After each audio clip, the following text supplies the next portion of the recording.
Hello guys, this is Bhushan Gaikwad again. आप सभी का स्वागत है फिर एक बार इस नए वीडियो लेक्चर में। दोस्तों, इस वीडियो लेक्चर में डिस्कस करेंगे माइक्रोब्स फॉर एनर्जी प्रोडक्शन यानी माइक्रोब्स फॉर बायोगैस प्रोडक्शन। ठीक है, तो बायोगैस में किस तरीके से माइक्रो ऑर्गेनिजम्स का यूज किया जाता है ये यहाँ पे हम डिस्कस करेंगे। बेसिकली इस पे भी बहुत ज्यादा बार क्वेश्चंस जो है नीट में आ चुके हैं, एमएसटी सीटी में आ चुके हैं और बोर्ड में तो इस पे क्वेश्चन पूछा जाता ही है। Most of the time diagrams या 1 मार्क का कोई भी क्वेश्चन इस पे पूछा जाता है। ठीक है, तो चलो इसको थोड़ा सा डिटेल में डिस्कस करते हैं। हम देखते हैं बहुत सारी जो डेवलपिंग कंट्रीज है वो एनकरेज कर रही है for installation of biogas plant as a source of renewable energy.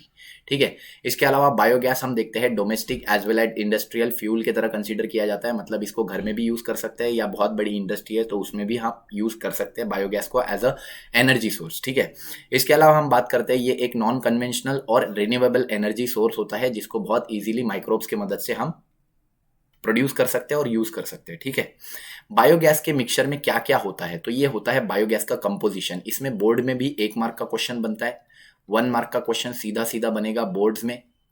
ठीक है, और नीट एमएसटी सीटी में भी इसका क्वेश्चन आता है कि कितने परसेंट CO2 का कॉन्सेंट्रेशन है, कितने परसेंट मिथेन का कॉन्सेंट्रेशन है, कितने परसेंट H2S गैस का कॉन्सेंट्रेशन है, वगैरह वगैरह। ठीक है, तो ये आपको नीट में और एमएचटी सीटी में भी इसका क्वेश्चन देखने को मिल जाएगा। ठीक है, एमएचटी सीटी में भी क्वेश्चन देखने को मिल जाएगा। ठीक है, तो इसको आपको अच्छे से समझना है कि बायोगैस का कॉम्बिनेशन, बायोगैस का मिक्सचर क्या क्या है। तो यहाँ पे मिथेन होता है 50 to 60%, CO2 होता है अराउंड 30 to 40%, H2S होता है अराउंड 0.0 to 3%। ठीक है, बाकी की सारी गैसेज जो है कार्बन मोनोऑक्साइड, नाइट्रोजन, हाइड्रोजन बहुत ट्रेसेस में होती है। ठीक है, और इसको as a high source of energy हम यूज कर सकते हैं क्योंकि बायोगैस में मिथेन होता है। ठीक है, नेक्स्ट हम बात करते हैं बायोगैस में कौन कौन से वेस्ट इंक्लूड होते हैं। तो कौन कौन से वेस्ट को बायोगैस बनाने के लिए यूज किया जाता है, तो प्लांट वेस्ट यूज होता है, एनिमल वेस्ट यूज होता है, डोमेस्टिक वेस्ट यूज होता है जो घर का वेस्ट होता है, एग्रीकल्चर जो खेती का वेस्ट होता है, म्यूनिसिपल यानी हमारे जो गटर का वेस्ट होता है उसको भी यूज कर सकते हैं हम।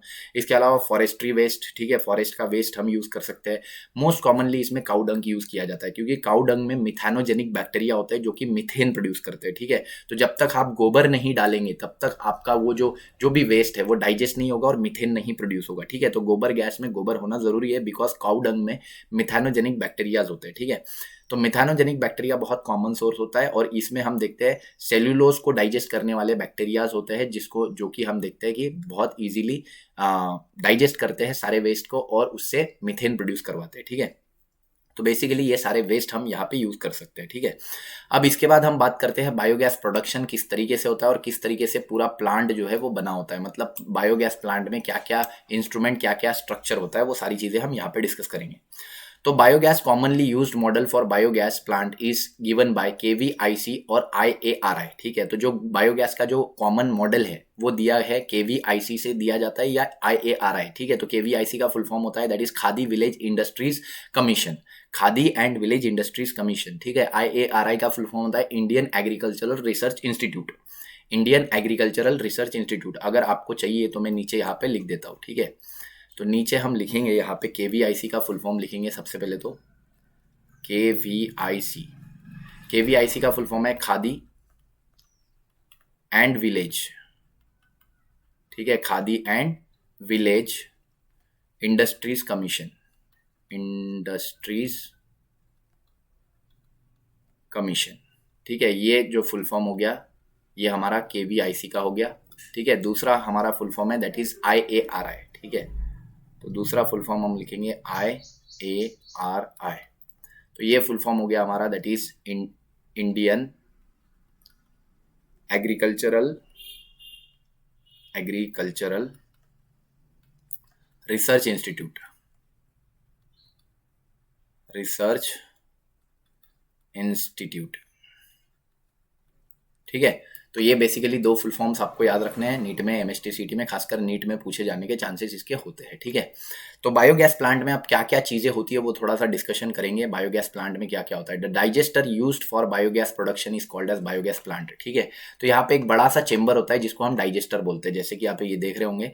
So this is the huge chamber जिसको डाइजेस्टर बोला जाता है। ठीक है, तो ये हमारा डाइजेस्टर है और इसी को बायोगैस प्लांट भी बोला जाता है। इसमें एक इनलेट होता है जहाँ से वेस्ट को ऐड किया जाता है, ये देखो, ये यहाँ पे एक इनलेट है जहाँ से वेस्ट को ऐड किया जाता है और एक आउटलेट है जहाँ से यहाँ पे हम देखते हैं वेस्ट को रिमूव किया जाता है। ठीक है, तो इनलेट से जो गोबर है और जो भी कचरा है उसको ऐड किया जाता है और आउटलेट से जो भी यहाँ पे है डाइजेस्टेड मैटर होता है उसको रिमूव किया जाता है, ठीक है। ऊपर में एक डोम शेप स्ट्रक्चर होता है, ठीक है, जहाँ पे गैस कलेक्ट होती है, जहाँ पे मीथेन कलेक्ट होता है, देखो यहाँ पे CH4CO2 कलेक्ट हुआ है और उसके ऊपर एक पाइप लगा होता है। इस पाइप से ये गैस ऊपर जाती है, ऊपर से ये हम देखते हैं यहाँ पे एक वॉल्व लगा होता है, वॉल्व जिसको हम चालू या बंद कर सकते हैं, रेगुलेटर, और फिर ये हमारे किचन में और कहीं पे भी ले जाने के लिए तैयार है। तो ये बेसिकली एक सेटअप है बायोगैस प्लांट का। क्या होता है देखो इसमें, इसको चार्ज पिट बोला है। क्यों चार्ज पिट बोला है? क्योंकि इसमें हम बहुत सारा काऊ डंग, बहुत सारा वेस्ट वगैरह पानी के साथ मिला के डाल सकते हैं।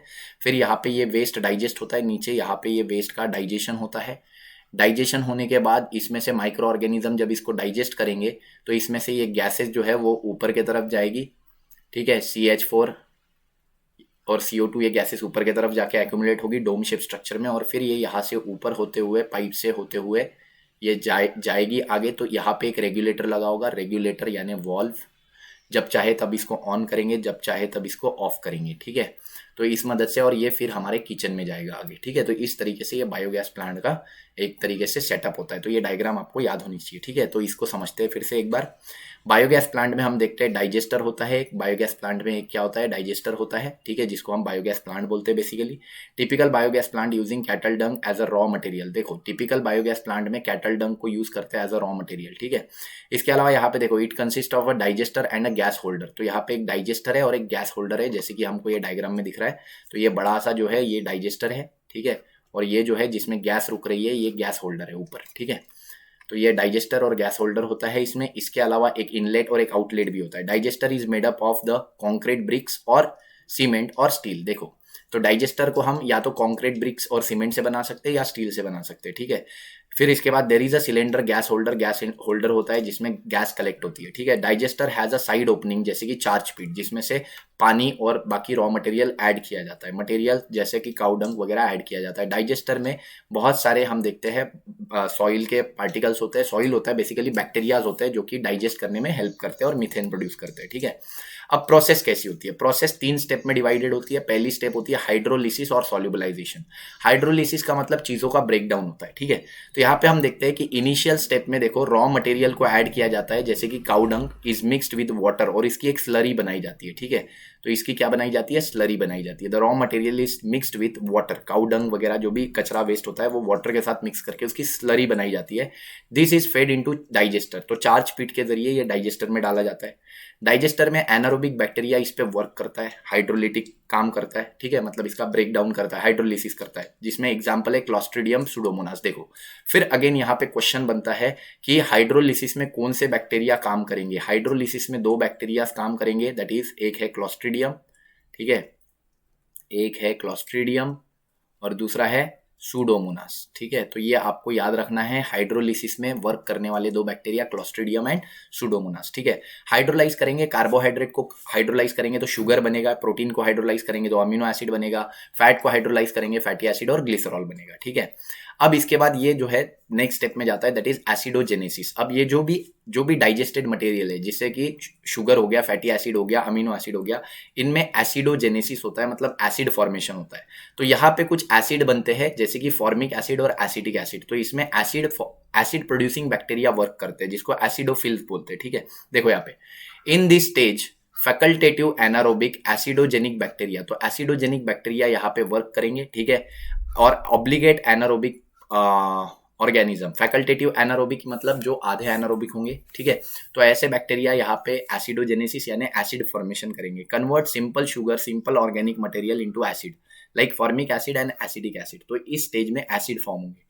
और तीसरी स्टेज होगी दैट इज मिथानोजेनेसिस। यहाँ पे ये जो एसिड है, फॉर्मिक एसिड और एसिटिक एसिड, देखो आप इस रिएक्शन में ये जो एसिडिक एसिड है ये कन्वर्ट हो रहा है मीथेन में, ये जो फॉर्मिक एसिड है ये भी कन्वर्ट हो रहा है मीथेन में, ठीक है। CO2 और H2O भी बेसिकली, H2O यानी H2 हाइड्रोजन, CO2 और H2 भी बेसिकली कन्वर्ट हो रहा है, दैट इज मीथेन में।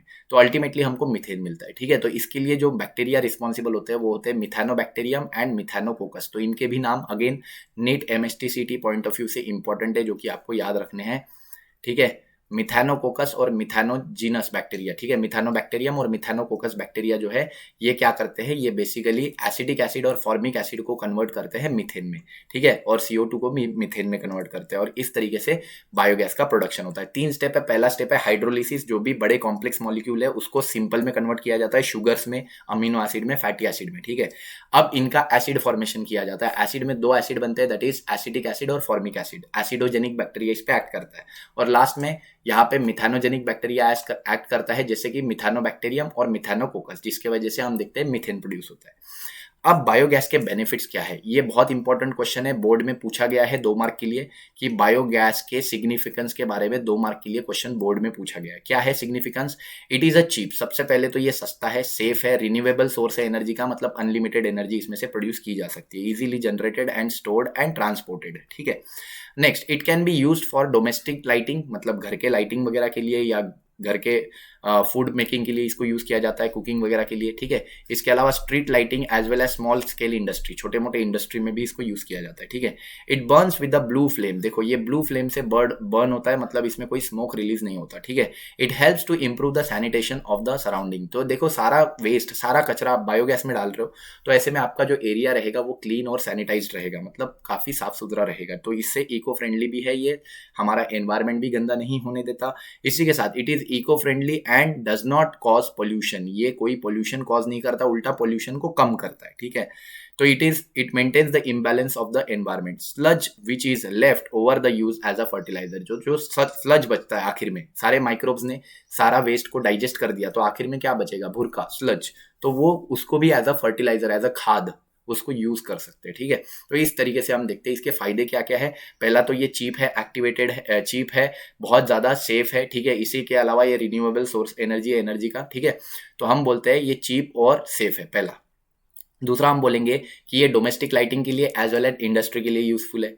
तीसरा हम बोलेंगे इसमें कोई स्मोक नहीं आता, ये ब्लू फ्लेम जनरेट करता है, कोई स्मोक नहीं आता, ब्लू फ्लेम जनरेट करता है। चौथा इसमें हम बोलेंगे कि ये सैनिटाइजेशन इंप्रूव करता है सराउंडिंग का, और पांचवा हम इसमें बोलेंगे इको फ्रेंडली है, ठीक है। और जो एक्टिवेटेड स्लज भी है, आखिर में जो स्लज बचता है वो स्लज को एज एन हम फर्टिलाइजर भी यूज कर सकते हैं, ठीक है। तो इस तरीके से ये पूरा वीडियो लेक्चर जो है खत्म हो जाता है। आई होप ये वीडियो लेक्चर आपको पसंद आया होगा। अगर पसंद आया तो वीडियो को लाइक कीजिए, दोस्तों के साथ शेयर कीजिए, चैनल पे नए होंगे तो सब्सक्राइब कीजिए। डायग्राम लर्न करना मत भूलिएगा, डायग्राम पेपर में पूछी जाती है, डायग्राम अगर आप नहीं करते हैं तो आप बहुत बड़े नुकसान आप अपना कर रहे हैं बेसिकली, ठीक है। तो डायग्राम आप बिल्कुल ही बिना प्रिपेयर करे पेपर देने मत जाइएगा, ठीक है। तो डायग्राम के ये लेबलिंग्स भी कभी कभी नीट MST CT में पूछ लेते हैं, जैसे कि ये लेबलिंग पूछ लेंगे आपको, ये गैस होल्डर, ये स्लज का, या ये चार्ज पिट का लेबलिंग पूछ लेंगे, ठीक है। तो ये लेबलिंग अच्छे से करके जाइएगा, ठीक है। तो ऐसे वीडियो के साथ बने रहिए, खुश रहिए, जिंदगी के मजे लेते रहिए। तब तक के लिए थैंक यू वेरी मच।